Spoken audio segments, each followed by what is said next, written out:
Hi guys. Sipa, sipa. I am with Mr. Oliver. Tingnan nyo, wala siyang eyes, oh.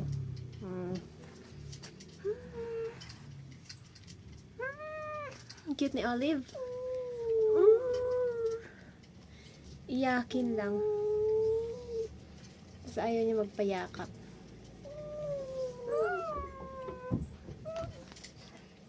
Ayun. Ayun. Mag-coffee na tayo, guys. Siyempre, coffee ko brown. And by the way, it's time check. 6:48 na, guys. May pasok ako ng 7 p.m. And natulog ako pagka-uwi ko kanina galing nagboto. 4 p.m. natulog ako. Kakagising ko ng 6 p.m. O, di po? Isulit na natin habang walang pasok sa school, di ba? Binabawi ko talaga yun. Pag may vacation, talagang tulog ako ng tulog, guys. Sinusulit ko yung tulog. Ayun. Then, haluin na imekos-mekos ko muna. Imekos-mekos ko gamit ang tinidor. Mekos-mekos. Mekos-mekos muna yan, insan. Tapos yung pasok ko ngayon, 7 p.m. Basta, 3 classes sa Korean, and then Turkish, I have 6 classes. Pero, mga 1:30 ako mag-out. Pero, late na rin ako matutulog kasi manonood ako ng Korean series. O, diba? Sulitin natin ang bakasyon. Gusto ko yung mga pang high school or pang college yung papanoorin ko ngayon. Yung alam mo yung nag-i-school sila. Tapos nakakakilig. Punta na ako sa station ko, guys. Pakita ko yung dito, ganito pala yung station ko. Diba?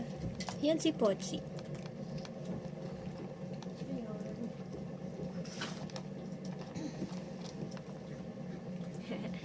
Dahil maliit lang yung room natin, guys. So, super lang. Dito na yung bed ko. And then, naglalagay lang ako ng curtain sa background. Diba? Para hindi makita yung mga gamit ko sa likod. Yan. Kurtina sa background. And then, tapos ang upuan ko na dito is yung bed ko. Yan. Nag-alarm na siya, guys. It's 6:50 na. Oh my God.